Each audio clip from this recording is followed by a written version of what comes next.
to Alive Niagara, where we feature Niagara business and community, helping keep Niagara alive and supported. We are your host. I'm Angela Brooks, marketing coach and business strategist. And I'm Janice Carter, real estate agent with Royal LePage. Today we have Christian Perras with us. He's a financial advisor. Christian, why don't you tell us about the company you work for? So I am working with Investel. That's my own company, basically, and started this.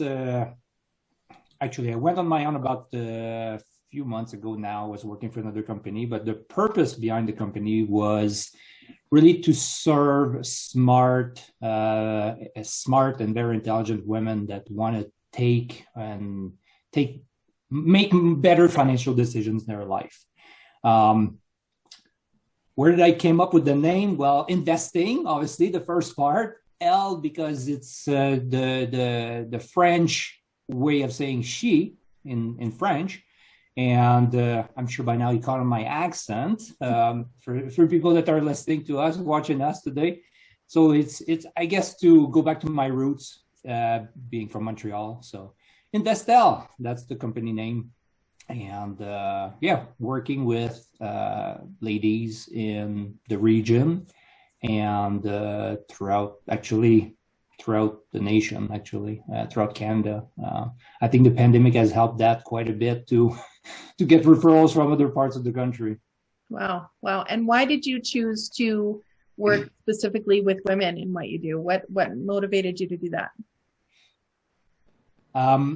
So when I turned 15, my aunt gave me a book called Wealthy Barber. And my aunt was like my second mom to me. She was very astute investor. My recollection of it as when I was a kid. And she gave me that book that summer. She was a school teacher. So that entire summer, we took the time to read the book together, talk about the principles. So in my mind, growing up, all women know how to invest because that's what I could relate to. But I felt that reality was totally different because when I got into my early 20s, first job, talking to women colleagues and friends, and then realizing that it was always an issue talking about money. It almost felt a taboo subject. And over the years, I realized that the clients that were attracted to work with me were women. It's probably the reason why over the years I realized that close to 80% of my business are women. And I tried to make the story short, but it's really, I think I did it in honor of my aunt because of how much she had an influence to me growing up, that I want to pass the knowledge that I have to more women, make them feel confident that they can do those decisions. They don't need a man in their life to make those decisions for themselves. Their intuition is what makes them so much better of an investor than their counterpart. No, that's fascinating to me. I think that's first of all, kudos to you for recognizing that there's a need for women to learn about investing, because I do think that, there's more single women out there than I notice more single women, but probably because I am a single woman, right? So I notice a lot of single women, and, it's not stuff that we learn in school, especially as girls. We almost even tune any kind of financial education, which there's very little to start with, out in school, because we don't think it's important. There's this in my generation, our generation, there seems to be this, oh, well, my husband will take care of that, whatever, right? Totally. But then when you get married and realize that you're not going to necessarily have a husband forever, and you have to learn to take care of your own stuff, it's great that there's people like you to help us kind of grow and understand our financial lives, because even if your husband passes away and they've taken care of your bills, you're elderly and you've had your whatever it may be, you could be in your 40s, 50s, 60s, and all of a sudden whoever took care of your finances is no longer there. You need to have somebody to do that. Because we have the notion that you know, people will get married and think they will last forever. But when you look at some statistics, you know, the average age a woman becomes a widow is 56 in Canada. That's young. So to be 56, that means there's several that are becoming widows in their 40s to make up that number. Yeah. It amazes me that it amazes me that it takes us to usually our, you know, most women, it takes to about the 30s, 40s before we realize that we need to change so much. And it's not just the function of saving money or the function of making money and saving and whatnot. It's the knowledge behind where should it go, how should I do it, and what is the best way. But also the mindset that we're worthy of doing it, that we need to do it, that, you know, that it's in that the importance of, and how the freedom it gives us, even if you don't plan on being single, or you know, you find somebody and you think, oh, I don't have to worry about that. But really, it strengthens the relationship with the person you're with if you can understand. So I think a lot of stress on marriages is because maybe the woman or the man, because sometimes I see them both, don't have the same buy-in on the financial responsibility. So the financial responsibility for in a partnership is a lot of worry and can be a lot of stress. So if one person is shouldering that responsibility, and the other person doesn't even understand, you know, so I come from a marriage where I shouldered the responsibility for many years. My husband was sick, and during that time, I was the one that went to bed with the worry of where was this money coming from? What was I going to do here? What was I going to, you know, and my thing with financial, and we're going to talk when we get into this a little bit more, my thing with financial advisors and even reaching out to a financial advisor, that to me, it's just a no-brainer. I should have done it a long time ago, because they're the experts. They're the ones that work in it all day long. But for me, I was embarrassed. I didn't want to, personally, I didn't want to share my story. I felt that I didn't have enough money to invest, or I didn't have, like, I can't even cover my basic needs. How am I supposed to invest? I don't have enough income coming in. So I just focused on the income coming in, but that really wasn't the only place I should be focusing on. And as a business owner now, like, I understand business finances more than I understand personal finances. And when I apply the same principle that I apply to business finance when I'm teaching people and coaching to the personal side, I'm like, duh, no wonder that wasn't working. But it also, so as a stress level, it adds a stress level to a relationship. It's no wonder that relationships break, because even on the financial side, because the stress is all on one person. So being able to work together on the finances, work together on the goals and the dreams, even when there's more money to be had and the financial things are being kept, I think that as women, having that understanding, even when you feel secure, even when you're in a good relationship, it will help support your person as well and make it easier for them. And I think that that's important. I think we have a big, I think one of the issue that I see with women is not having the confidence in realizing that money equals freedom. That doesn't mean that you're not going to be in a relationship. That doesn't mean that you're not, you know, that you're going to be taken advantage of or taking advantage of somebody, or vice versa. It can go both ways. Money is freedom. That's what it is, you know, and it gives, there's a confidence that comes with it. And there's, again, we have to be careful in between confidence and arrogance, because arrogance is the misplaced confidence. Confidence is pure, is knowing who we are. It's knowing that we can truly be ourselves and be giving and be the people that we aspire to be. There's a lady that I had as a client, and you mentioned earlier that it triggered that thought. For pretty much for many years, she's been in this relationship, and her parents passed away and gave her a nice chunk of change for inheritance. And I knew she was not happy in the relationship. Now that money gave her the confidence to say enough is enough with that relationship. Not necessarily to seek to get out of that relationship, but saying, I deserve more respect to myself. That's right. And she knew that. She knew that she was not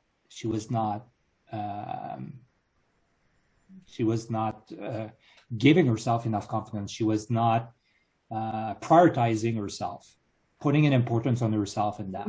So it's freedom. That's what it is. You feel trapped. You feel, well, I have no choice. You have no choices. I think that's what it is. Like, you have no choices on both sides. Like, so even the person who is handling the responsibility. So let's say, if they're the ones handling the responsibility, they have no choice but to do it specific ways. And I think, like you said, the money gives you the financial freedom, the understanding that you can manage it in a different way can give you power as well. Yeah. So even if it's like right now, you're in a situation, like if you're sitting here in a situation, even with COVID, especially, this is a good time to talk about finances, right?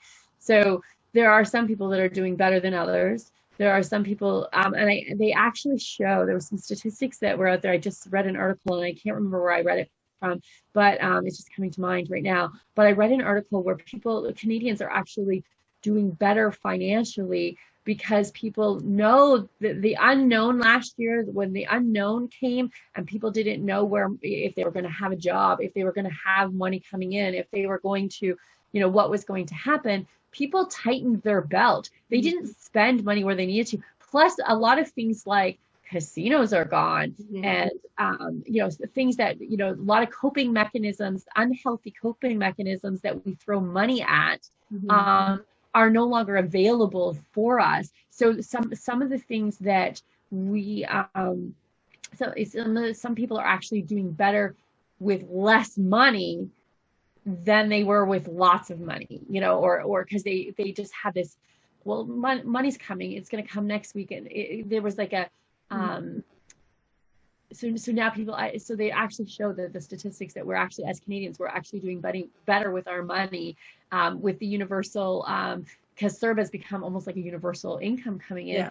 That has made it so people are able to do better and budget better, because they know there's a guaranteed $900 coming every 2 weeks. They're able to budget it and make it so that it lasts and can do what it needs. It doesn't mean that they're going out and having the lifestyle that they used to have, but it tends to be that they're financial. So if we take that mindset and apply it to the financial and work with the financial advisor, I think that you could really turn your circumstances around if you're sitting in and we have choices. You just have choices, and that's what financial. What do you say to the person who is, they feel like they just have enough money to get by, and they feel like, there's just not a lot to put into savings. They're, trying to put the food on the table or trying to keep the roof over the head.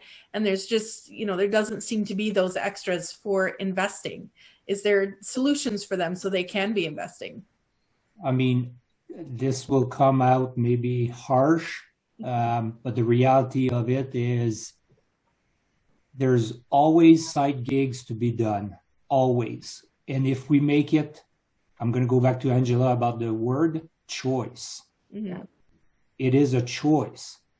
But I can assure you that once you get to 65 and you have not made the right choices in your 30s, 40s, 50s to have the impact you want in the future, you will not have a choice. You will live with the consequences of those choice / not choosing. It is, and I'm hoping I can say that with love, in the sense of we're all free to choose, but the consequences of our actions are rarely our own choices in a way. I find that people don't take ownership of it fast enough. Like, you know what I mean? Like, I think they get to be 65 and then they blame everything that happened in their life, or the circumstances that happen. And we all have circumstances. Like, everybody has circumstances that happen. It's just how we react to it. And I think that as we get into our 30s and 40s, we get tired. Like, I know that in my 20s, I was like, go getter. I was lucky to get a day off. I remember going 4 weeks without, working a day off. When COVID hit, I remember also going back into that mentality a little bit. Like, I remember saying, I'm not going to let this destroy everything that I just built, or that I have, like, I've worked so hard in my life. But it's a choice. It's like, I will do whatever. And it's education, it's mindset. I think mindset is a huge thing to do with it. Let me ask you, if you've never, because I've never worked with a financial advisor, so I have a little bit more understanding in the last 2 years, more than I've ever done before. I lived in survival mode. So it wasn't until 2 years ago that I started to go, I don't want to work in survival mode anymore. I want to work intentionally. Doesn't mean that I wasn't a hard worker. I worked my butt off. Okay. Mm-hmm. But intentionally, like I told you, I always felt like I was too embarrassed to talk about it. I had to put a persona on that we were doing better than we were. So I didn't ask for help. And that means I didn't trust enough. I didn't know who to ask, and going to a financial advisor that you don't know, it can be a little tough. You don't know the questions to ask. You don't know what to expect. So let me ask you, when you work with a financial advisor, what should you expect, whether it's you, Christian, or any financial advisor? What are some of the things that we should expect from a financial advisor? What can they do? What can they solve? I know that's a lot of questions at once, but tell me, if I've never worked with a financial advisor, what can I expect? And how do I go about kind of starting? So I would say it comes, first of all, it's attitude of you showing up in the meeting. Okay. The advisor will be a reflection of that. At least that's my experience. Yeah.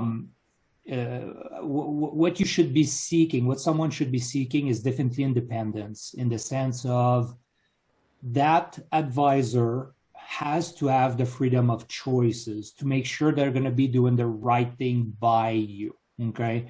And I'm going to hint, I'm going to go slightly technical because it has an implication into this. Okay. There's a new reform coming up in place in the next few months here. It's called the Client Reform Act. This is a new disclosure that will be shown to clients, that they need to understand that the advisor that they work with, that advisor is to disclose if they have kickbacks, if they have a certain relationship with certain companies, and disclose how can this may have an impact. Mm-hmm. Most of the time negative on the client's choices. Okay. Right. So going back to independence, that's where it's a big thing, because if you go to a Ford car dealership and you're looking for a car, what are the chances for you to end up with a Toyota? I'm not talking about used. I'm talking just about a new car. A new car. The chances of you getting with the Toyota is almost nil, because it's a Ford dealership. Okay. So independence, so that the person that you're working with will be able to say, okay, based on what this person shared with me, I think is this type of necessarily product, but this company might be better suited for what we're trying to do. That's a big one. As far as the relationship, you always want someone that is willing to educate you. Mm-hmm. That's another big one. You want someone that's going to be respectful of you. I know personally that I am getting referrals because clients are coming to me and they say, I wanted you to talk to so-and-so because they've had a bad relationship, or this person patronized them. The advisor patronized them before. You need to feel confident with that. The first few minutes that you meet someone, especially for women, I'm gonna emphasize that. Mm-hmm. Your gut tells you if this is gonna be a good relationship or not. Mm-hmm. And as you continue to have those meetings, that conversation with that person, with that advisor, it's just going to keep reaffirming this. So independence, those three things for sure. Following your gut, that's going to be a big one. As far as the banner with that person is, it doesn't really matter. Again, this is a service, just like going to a lawyer or a plumber or car mechanic. The relationship you build with that person is much more important than the banner behind them. I have sat down with a financial advisor. And so one of the things that you talked about, you have to show up and be ready. Do you know that they talked me into the meeting? So it was like, I liked the person. Okay. I liked the person and I felt obligated to go sit with them, even though I personally, my mindset was not ready. And I wasn't. So when I got there, there was already I felt like I was being sold to. I felt like I wasn't ready. But so it's almost like you have to do this mental shift and create your why and really know what your why is first before you go into that meeting. If that's just from my experience. Okay. Totally. So now if I have a strong why, I'm now going in control of, I want this why to happen. It's really important that this why happens. How can you, Christian, help me as a financial advisor get my why and make my why a reality? Okay. Now, that being said, what can I expect? Like I call you up and I say, hey, Christian, I need to get my finances under control. I'm a little embarrassed because that does hold me back. I'm a little embarrassed where I'm at. But I think, my mindset should change. I'm proud that I'm actually admitting that. And I'm standing up to go, you know what, I'm going to fix this. So that makes me feel better just right there. What can I expect from that phone call?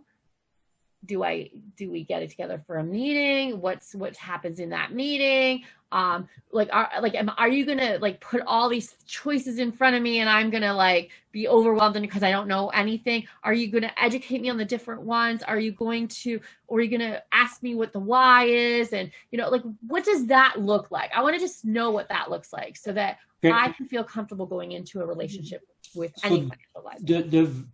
First of all, the very first encounter that you have with an advisor, if there is product being sold, get out the door. Okay? That's the very first thing. There should be no product being sold unless you've already talked about this on the phone and you knew you were going specifically for something. Okay?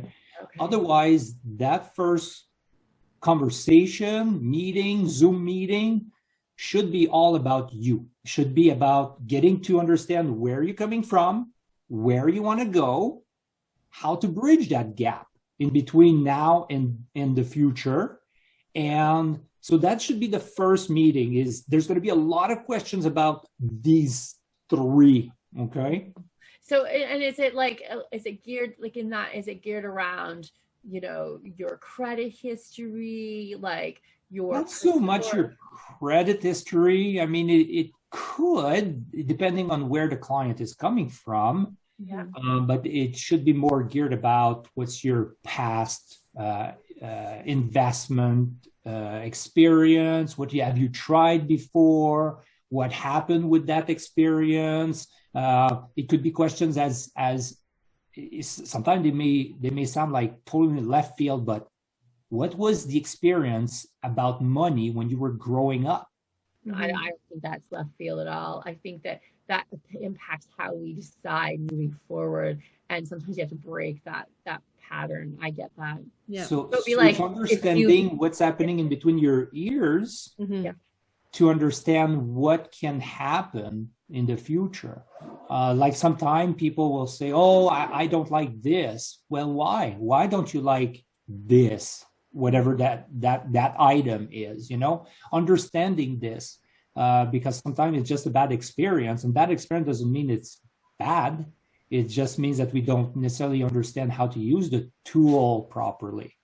To put an imagery on this is if I'm trying to put a nail in the wall, and I use a screwdriver to put it in. I mean, I'm going to say screwdriver is not working. Of course, that's not the right tool we're using to put the nail in the wall.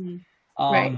So you don't avoid hanging up mirrors or photos just because you use the wrong, like you put a nail up and didn't use the wrong strength. You put the mirror up and it all smashed, Yeah. It just means that you're going to try again with the right tool. I get it. Exactly. So it's understanding those, where are you from, where you're trying to go. That's the very first part of the meeting for sure. Understand if there's a fit. I mentioned that earlier. So there has to be a fit in between you and the advisor, no matter what, because you got to look at it as just like that first meeting is like dating. Okay. It is a professional dating that you're doing, because you're trying to see if we are compatible in a way. Are we able to speak a similar language? Are we able to understand what's happening? Yeah. Now, how involved do you get as you get to know your client and as you start, a relationship with them? How involved do you get in their finances? Like, do you set the day-to-day budgets and help them set budgets? Do you just take kind of like, okay, this is what you need to live every month. This is your expendable income. Let's take a percentage of that and put it into investments. Like, how detailed does that get? I personally don't try to get involved into the day-to-day, because that feels a little bit intense, intrusive sometimes. But definitely we talk about it. We have to talk about it. Is there extra cash flow? If there is no extra cash flow, how can we expect miracles? Don't happen. You have to have the discipline to create that miracle. So we need to talk about this if there is not really a current discipline in place to save money. And one side note that I always like to talk about is for each, every time that you put $100 aside today, you're buying yourself a day in your future. Okay. We're compounding and everything. That's going to be one day in the future that you're buying for yourself. And there is no bailout in retirement. I mean, we can talk about CPP and old age security and guaranteed income supplement. That is not enough to live in the future. And it was never meant to be, it was not created to be your entire income in the future. It's supposed to be just a part of it. I feel like I'm going sideways here. No, I think you're doing amazing, because this is all things that are important to know, and so I think you're doing amazing. So just absolutely. And we're kind of gearing you that way too, so don't worry.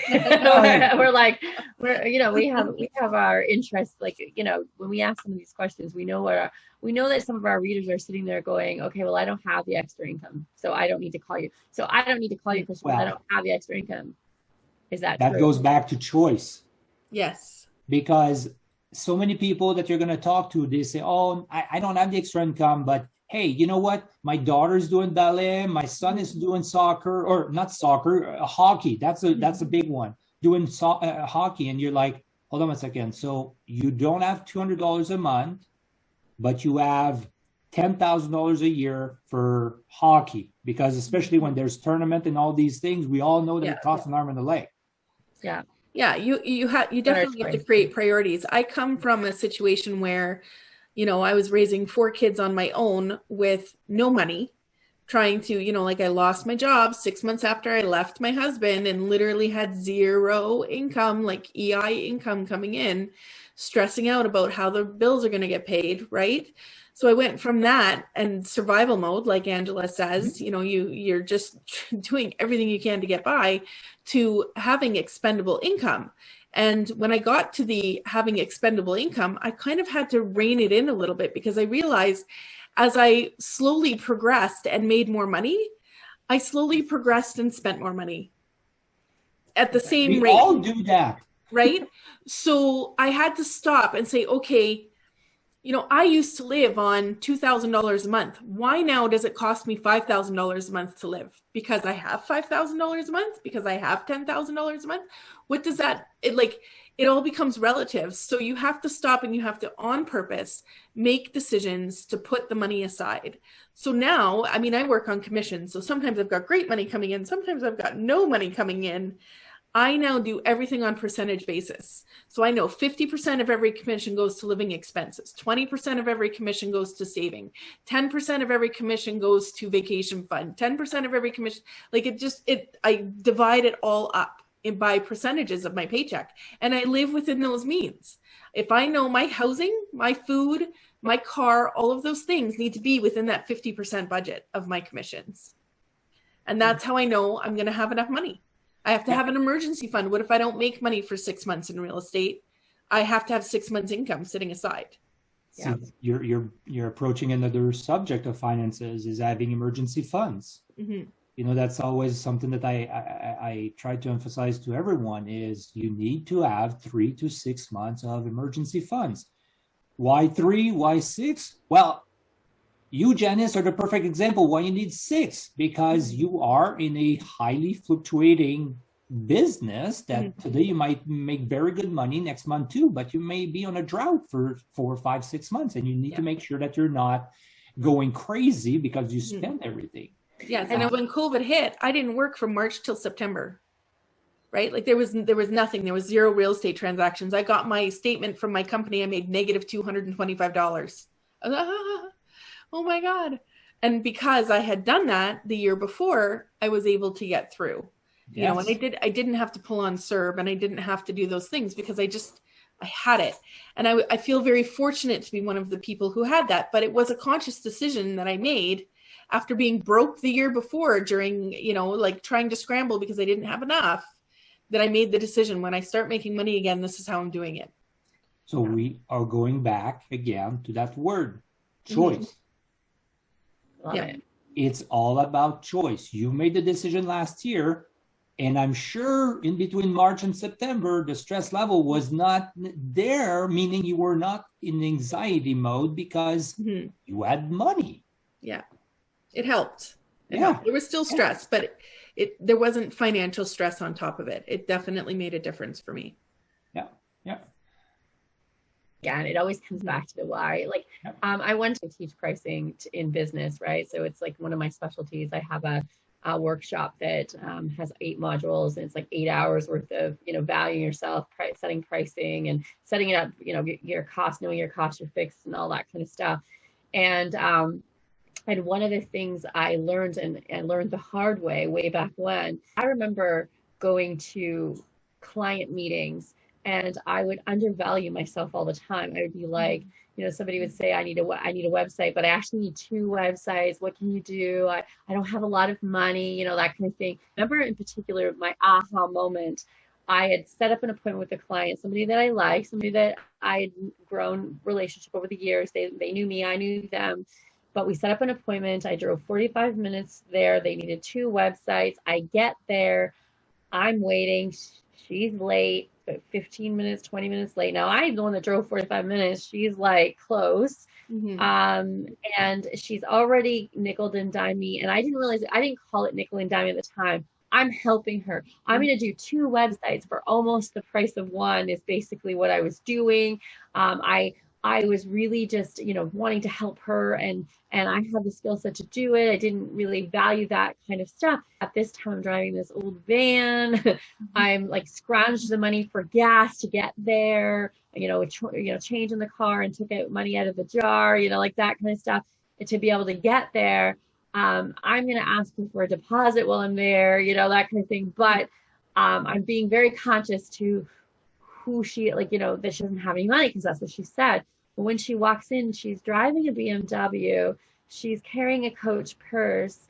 I don't even, like, my purse is from like Walmart. It's down to, in her mind, the purse that it was more important than having 2 websites.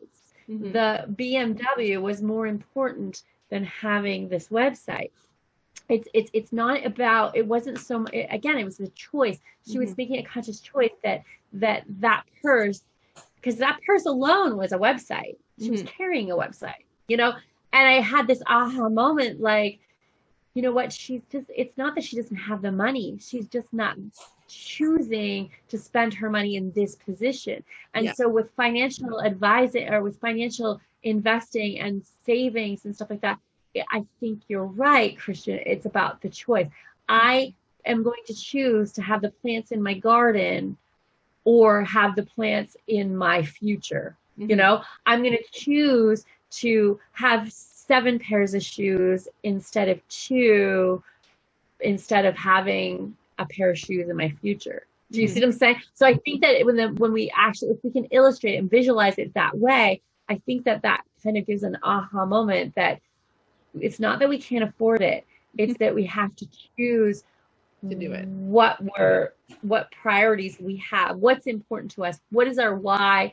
And I think that looking at the future instead of just today and having instant gratification today, I think looking at the future and making that more visual, I think is important. So I have a little story about that that I've used with clients actually. 2 sisters, one makes good money. I mean, she makes anywhere in between 100 and 120 a year, which is good money. The other sister never made that much money. Her best year was $55,000. I mean, it's okay, but it is not, you know, when you think about it, it's not even half of the other sister. That's right. They're 2 years apart, and the sister that was making less money all her life, she met with an advisor in her early 30s. Okay. She is now 60, I think she's 66 now. She is almost at the $1 million mark that she saved. Okay. The other sister that made more than twice as much has not cracked the $100,000 mark. So going back to choices, and that's exactly what you illustrated, is the younger sister want to have the nice car, want to have that nice clothes, want to go trips to Bahamas, Paris, blah, blah, blah, wherever in the world, which I'm sure they were great experiences, but 66, 64 years old, and the older sister has 10 times the younger sister. There has to be a balance, doesn't there? There has to be a balance in some way. Because when you're saying that to me, I'm kind of going, I'm like, you know, there's no guarantees that you're going to live to be 70 or 80. You know, you need to enjoy your life now too. So there needs to be that balance, that what's important to me, what can I enjoy now at the same time as, you know, and you know, I'm a woman. I want it all. Okay. So and that's where a plan comes in. That's where your financial advisor gives you a plan, so you can have your cake and you can eat it too. And the thing is, it's not because the sister that made less money sacrificed big things. The fact that she started earlier made a big difference. And that's what I think we miss in society today, is that we want everything now. I mean, we all have a cell phone. We want an answer now. If I text you, I want a message within a minute because I texted you. I need an answer. That's not true. You're going to be sadly disappointed if you text me and want a message. Now, Facebook Messenger, maybe. So the older sister in this example, she used time as her ally, and that was the biggest difference. Not because she invested more, because she invested less from her paycheck, but she had more time because it was important to her. Again, choice. It was important to her. They were raised both in the same household, but obviously the older sister probably saw some struggle in the parents' life, which I know that's what it is. She saw it from different eyes and said, I will not live like this when I'm going to be older. Yeah. So the idea of YOLO, you only live once. Yes. I understand that. Yes, we need to breathe and we need to enjoy life, but there is a difference between, do we need a Starbucks coffee, or can we just make our own at home and fill the cup and go with it? That's actually how I started saving, was I would only allow myself one Starbucks a week instead of every day. And I made sure that if I was buying a Starbucks, I had the money to put into savings at the same time, the same amount. And I started to just match my coffee budgets. That's exactly where I started. Drinking less coffee and even eating out, because I used to eat out a lot. So I said to myself, okay, if I'm going to eat out, I have to put the same amount of money into savings. So that was the discipline for you to make sure that you were reaching your goals. Yeah. So, I like it. Okay, so we reach out to you, your first conversation. I'm going to go back to this because I really need to know. I want to know this information, okay? So you reach out, you talk about our experiences with money. Our relationship with money is basically what we're going to talk about in that first conversation. What our goals are, where we want to see ourselves. You kind of figure out what our why is so that you can keep us motivated, right? I think that would be. Oh yeah, the why. Yeah. And then what? Like in that first meeting, we've talked about all this stuff. Then what happens? Then most of the time, the advisor will take that information and create a plan, a strategy. And call it a draft, because it's never static. Okay, that first one especially, we create a draft of what it may look like. Okay. Yep. Then there's going to be a second visit, a second meeting, again, either virtually or face-to-face, whatever way. And then there is a discussion about what is possible, okay? Because obviously, start at zero, you only have 2 years and you want to accumulate $1 million. First thing that popped in my mind is, where the heck is the cash flow to prove that we're going to be able to save enough? Because there's 3 things we can play with: cash flow, time, and risk to a certain aspect. But risk is based really to how we feel inside. But those 3 are really what's going to govern the results. And are we realistic with those things? I mean, like I said before, we have 2 years left and we want to accumulate $1 million. I mean, I'm not possible, not impossible, but only if you do specific A, B, C, D, E, F, G, and you can show that you're going to do this and this. And, you know, I do the same thing in marketing coaching, right? So when people come to me and they say, I want to make $1 million. Like I always say, what's your magic number? What's your magic number? Now I'm just talking business. I'm not even talking like personal at this point. I say, what's your magic number in your business? And I don't care when I'm doing this. I don't care what they spend on whatever. I just want to know what their profit what their profit on the unit price is. So then I say, how many units do we need to sell to make that magic number? And that's what I focus on. And am I doing enough actions to get the reaction that you want? So if you tell me I'm only going to work 4 days a week, I'm only going to work 3 hours a day, and I'm going to sell, 10 products a day, I'm going to say, oh, okay, how long does it take you? If you're selling 10 products, how long does it take you to service one product? If it takes you 1 hour per product, that's a guaranteed at least 10 hours a day. Who's going to do that 10 hours if it's not you? So then we start to make it more realistic. So It sounds like financial advising to me. It's just correlating. It's amazing. When you think about all of these, whether it's health, where you're starting, what's your goal? I want to lose 25 pounds. Yeah. Is it in a week or is it in a year? It's everything all comes down to all these same similar questions: is where you're starting, where do you want to go, how we're going to make it happen. And it has to be realistic. That's what actions are you going to do to get there? Exactly. Yeah. So an advisor will help you, will coach you in the process, will educate you in the process. I like to look at it as you are the CEO of your investment company, okay? And the advisor is the CFO. As all the wherewithal, or should have the wherewithal of what to do from a logistical, from the details point of view, to make that dream come true. So I love it. So basically, you have the vision, the person has the vision of where they want to go.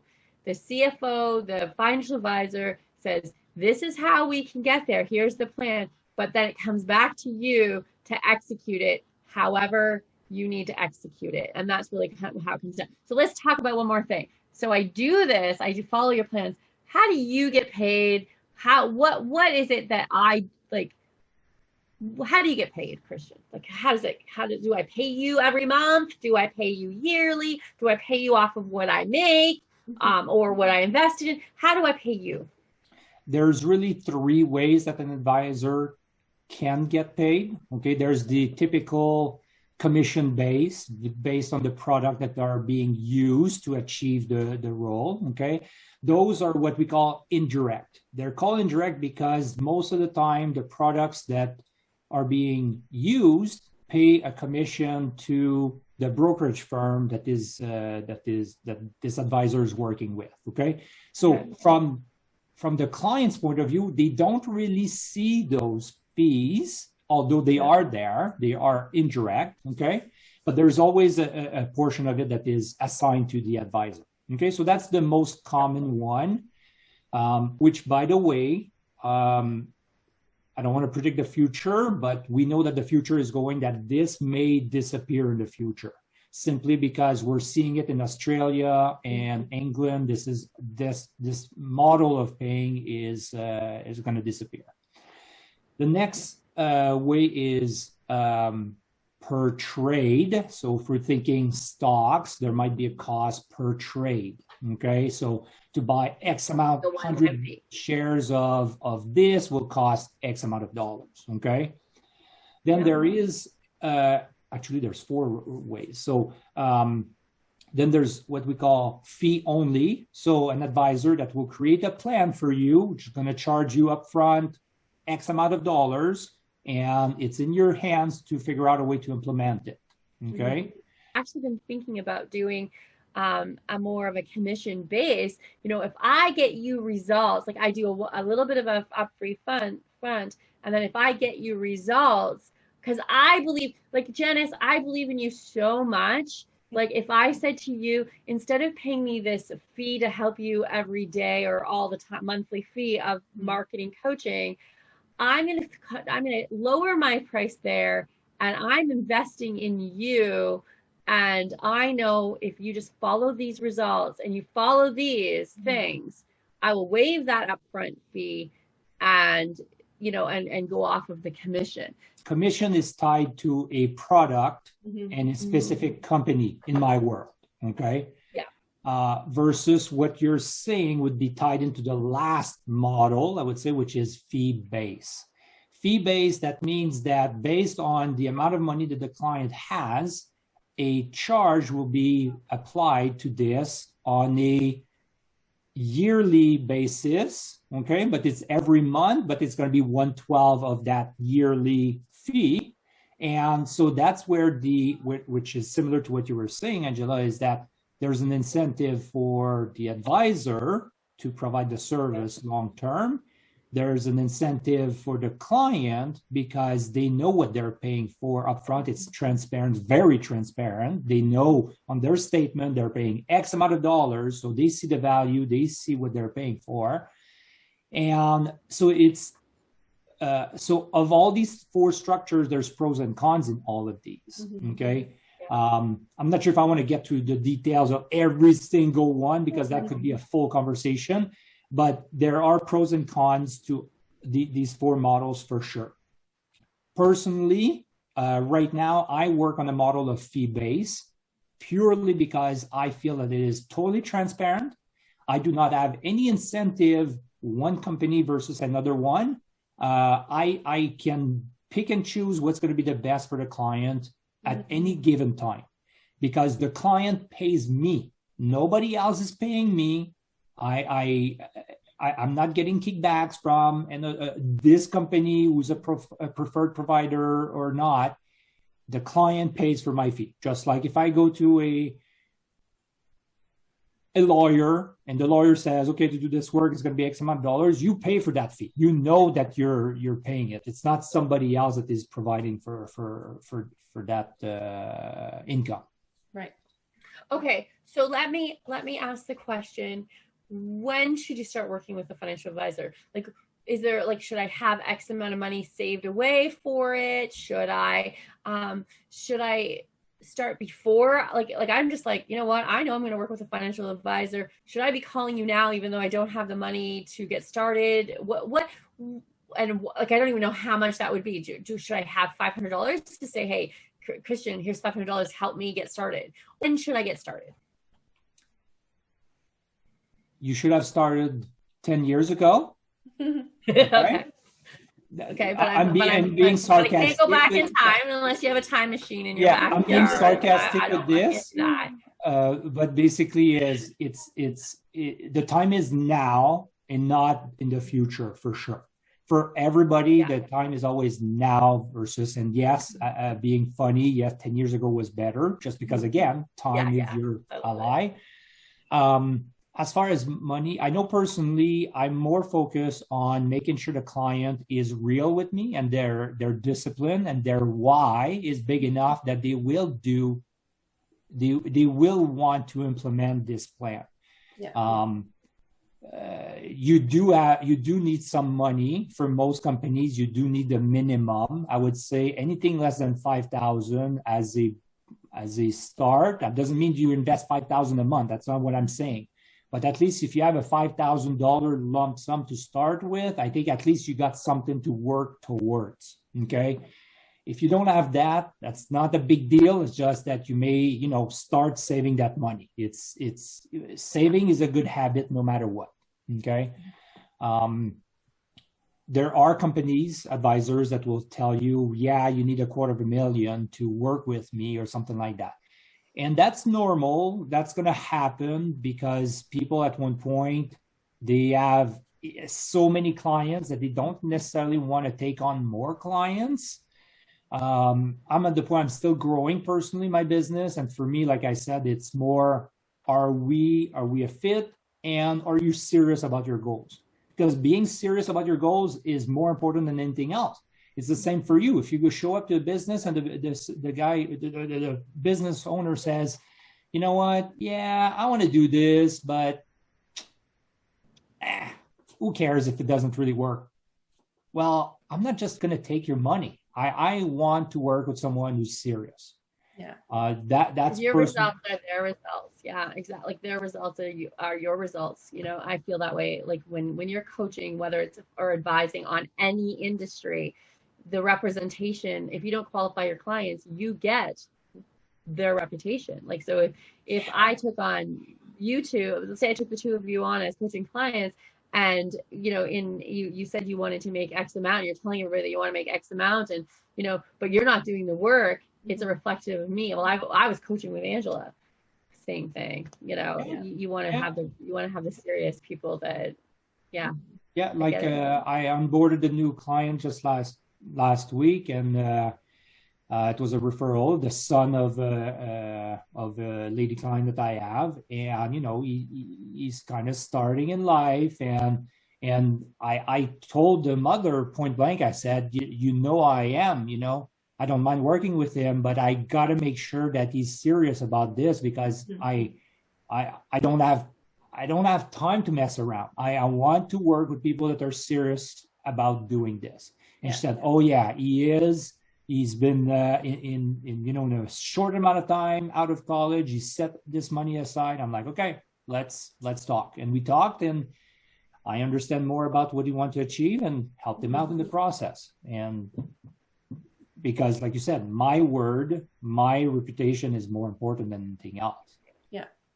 So what are some common reasons that people don't get started? Like you talked about, I told you a couple of mine, like I was embarrassed, but what are some of the common reasons that people don't get started? It's not a priority. It's they think that the future is far. Most of them is not a priority, a shame. They know they've made bad mistakes in the past. They don't trust because they had a bad experience. They don't trust a new advisor or another advisor. They've watched the TV, and then you see all these commercials that say, why would you have an advisor? You're going to be paying this. And I'm like, for goodness sake, do it yourself. I always tell people, you could do what I do. You want to do it by yourself because you want to save the fee that you're paying me? Go for it. Take the time to learn everything I learned. I have no problem. Do it. But at the end of the day is all these computers and these algorithms out there, they can only lead someone to a certain point. Yeah. You don't know even the smallest thing. It could cost you more than the investment of someone who will guide you in the right direction and give you this and give you this and give you this. And you would have, one mistake can be the cost of an advisor for a lifetime, honestly. So that's it. You just remind me of a example. 4 years ago, a lady, she's like, Christian, I like working with you, but I just feel like, it's too expensive to work with you. I'm like, okay, fine. You want to move somewhere else? Fine. She's like, no. I just want to take 50%. I'm going to go to this company and I'm going to match it, what against you. I'm like, oh, okay, whatever. So we did that for a year. She comes back to me. She's like, so I paid X amount of dollars with this company. I never got a call. Anyway, a bunch of things. And then she's like, you keep calling me.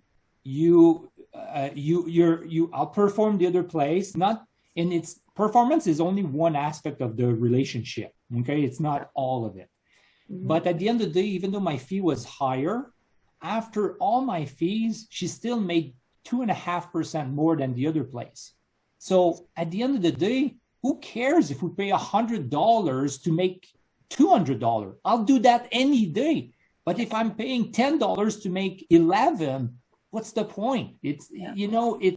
Yes, it's cheaper, but my return is not there. I want the biggest bang for my buck. That's the way I look at it. And that is the same as real estate, Janice. You're right. You can sell your own property. This is what we're actually, Janice and I are writing a book in real estate. And in one of the chapters, we talk about marketing and people are looking, I know they're going to look in that chapter. They're going to look in that chapter for the checklist to do everything that they need to do to sell that house, right? So you could do the same thing with financial advising. You could give a checklist to go, check here, do this, check this, and you could give a whole book and give them everything they need, the checklist to do it. But what they don't have is the knowledge, the resources, the network. Like in marketing is not just the checklist and the task and the to-do. Yes, I can sit down and do the to-do, but it's the relationships that I've built. It's the network that I've put together. It's the knowledge of where to get what's changing quickly and how I can change quickly too. It's knowing and spending that time. I get a house that is perfect for a specific demographic. Well, guess what? I already have a database of 100 people in that demographic that have the cash flow to be able to do that particular thing.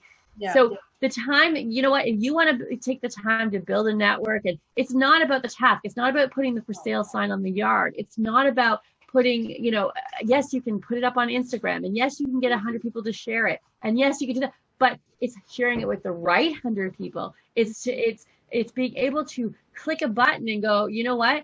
For the last 10 years, I have built relationships with 100 people. I'm going to put your property in front of that 100 people. The trust that they have over that 100.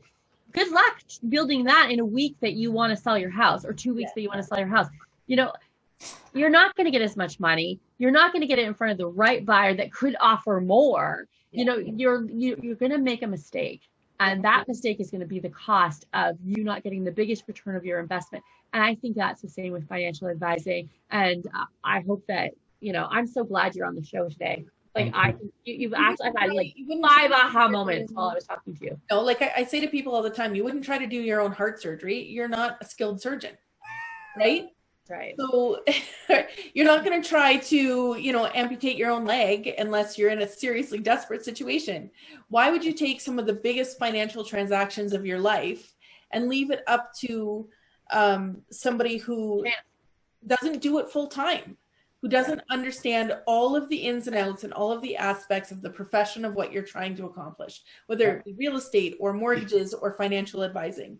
It's the same thing. There's people who do these things full time. They become skilled at it. They have systems in place. They have education in place, and they have networks in place that you just can't recreate overnight. Yeah.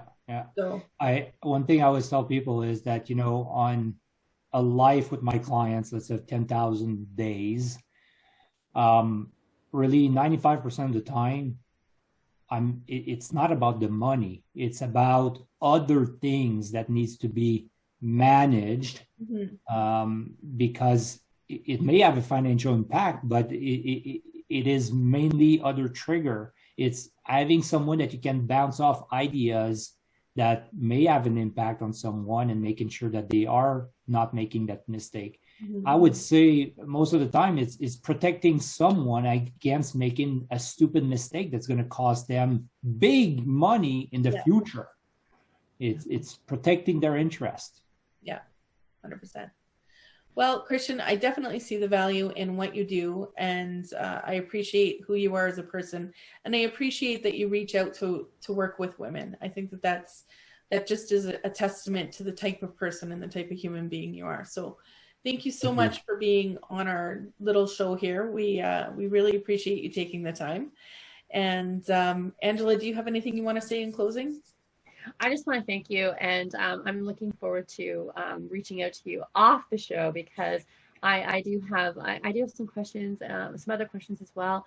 And I think, like I said, I think you're amazing, and I think that your industry should be taking more seriously, and the education that needs to go around it. So I'm glad that Alive Niagara has picked this up as a community, and keeping financial advising alive during this COVID time and stuff like that. Like, it is still something that they need to pay attention. If not more than ever, they need to pay attention to it. And COVID has impacted so many aspects of our life, and financially is the big one. And I think that having a plan, having the emergency fund, having, because when you have a plan, you can change it faster. You can pivot easier. So, your income, if you don't know how much you need to bring in to keep your investments going, or to have a future, for your future, you can't change it. You know what I mean? You can't find another way. The how, we know what we need. The how is where we're going to, can change when we have the plan. We can change the how to get there. Yeah. We just can't change if we don't have the plan. It takes us longer, and we will lose time, which is our biggest resource. Yeah. So yeah, thank you so much. Thank you. You guys have a good day. Thanks so much, guys.